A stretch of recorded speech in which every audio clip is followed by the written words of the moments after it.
Urgent update. Lisbon shakes under a powerful earthquake just moments ago. Residents in Lisbon, Portugal are reeling after a powerful earthquake struck the city today.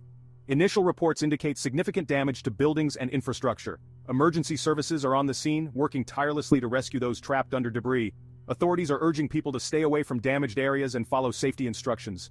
The quake's epicenter was just outside the city, with tremors felt miles away.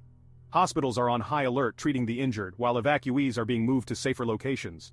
Officials are assessing the situation, and updates will follow as more information becomes available. If you have loved ones in Lisbon, please check in with them and ensure they are safe. Stay tuned to this channel for continuous updates on this developing story. Stay safe, everyone. This is your channel name, delivering the latest on the Lisbon earthquake.